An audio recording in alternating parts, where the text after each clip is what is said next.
Hi you guys, it's Lauren. So today I am going to be doing my first Booking It on Chicken Soup for the Teenage Soul letters. And I'm sorry if I sound really congested. I've been sick, and so that's what that is. But this is the letters of life, love, and learning. And I'm just going to tell you what I liked about the book and everything. So first of all, I had never read one of the Chicken Soup books before. So I didn't realize that they were like stories from people around the world. And so that was really interesting. I thought it was just novels that are supposed to make you feel good.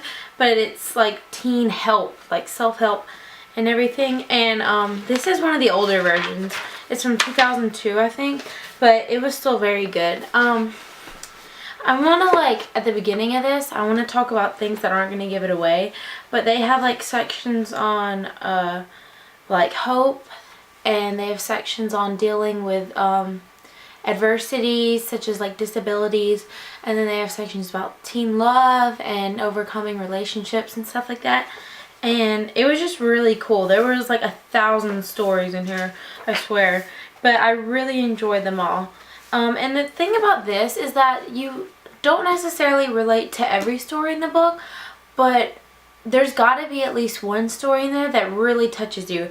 And that's what I'm about to talk about right now. So if you don't want me to spoil any of the stories for you, you can go ahead and exit out of the video right now. But now I'm going to start talking about individual stories in the book. So here comes spoilers. Alright, so one of the stories that affected me the most, it was at the very beginning. And it was called My Sister's First Love by Christy Vesterby. And what it was talking about was how her sister, when they were teenagers, she found out that her boyfriend had cancer, and he ended up dying of cancer, and she sat there and she was with him through the entire process. And the reason that affected me so much is because my grandpa, he did die of cancer, and it was like in her situation, there wasn't really anything that the doctors, whatever they did, it wasn't really helping. It just his health diminished, and it was hard watching him go through that, and it was hard for her to watch her boyfriend go through that. But the important lesson that helped me because of what she did is she stuck by him the entire time, and that's what I did with my grandpa. And I felt like I could really connect, and I could feel what she was feeling, because I know how hard it is to see someone you love so much, you know, pass away in front of your eyes. And you know, just get worse and worse every day, but you have to continue to be supportive of them and love them the same way, because they can't help what's going on, and they need your love and support so much at that time.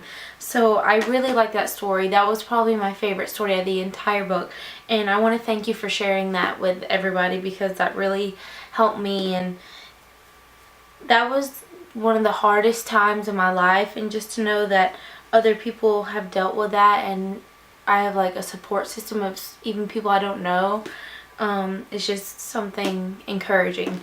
So let's get off the sad note. Okay,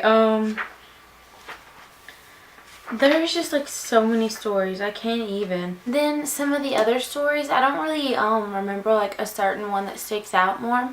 But some things that really helped connect me, they were talking about how kids were coming over disabilities. I remember the girl, she had hearing aids, and she had really bad deafness, and it was hard for her to deal with that.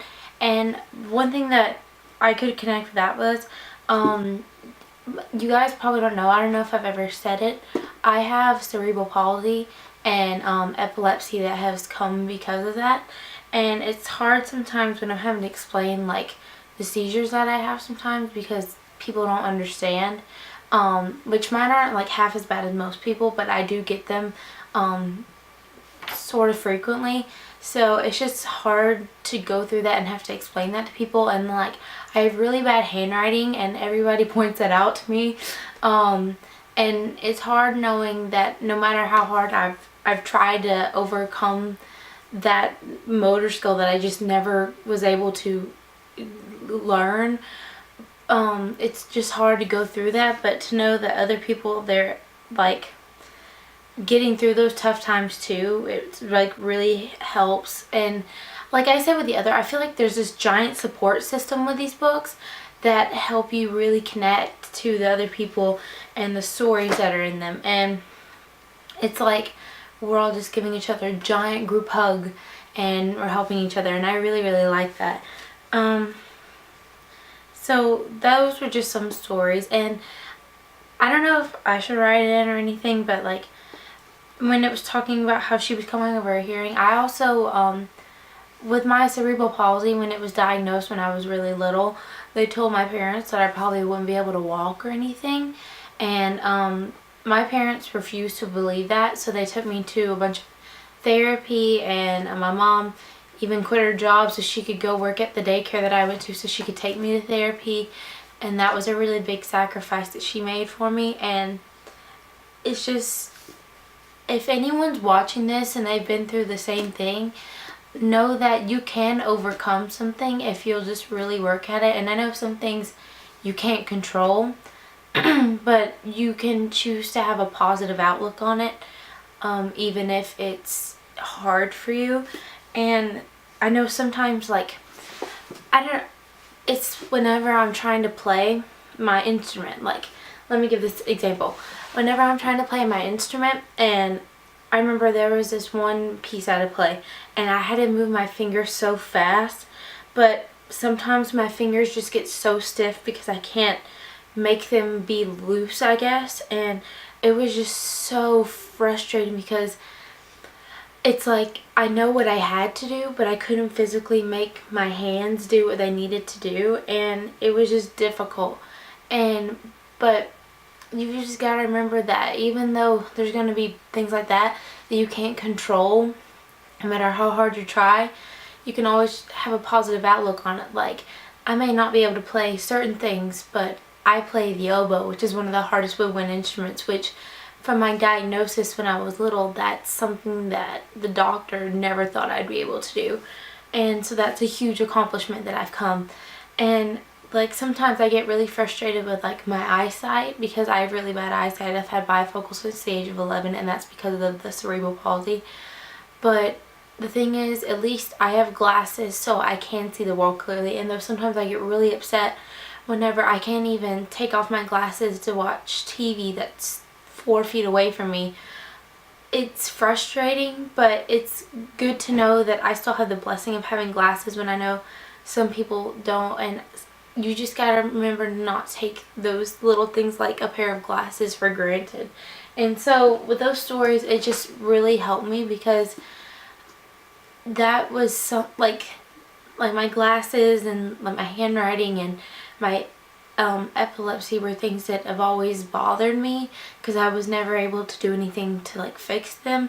But reading this just helped me know that other people have been through the same thing and you're not alone in your struggles. So I really enjoyed that. And this video is probably already long enough, so I'm going to stop there. But this is like a really, really inspiring book. I actually have another chicken soup book that we'll be reading later on in the year, so you guys will see that. So if you guys have read any of these books, comment down below and tell me. I just really found this really inspiring. The authors are Jack, which they're the ones that put all the stories together, but like the authors are people from around the country, and these are like teenagers and some adults, and it's just so great. So this book is just really good, and if you've ever read it, again, tell me down below. I will also leave links in the description box for my Twitter, my Tumblr, my Instagram, my Vine, and I've started using Pinterest, so I'll put that down below also. The next book I will be reviewing is actually not Divergent. I had to read The Immortal Life of Henrietta Lacks for my AP Biology class, and I really, really like that book. So I will actually be filming that video in the same outfit, so you guys will be seeing that next. I hope you guys enjoyed, and I will talk to you guys later. Bye!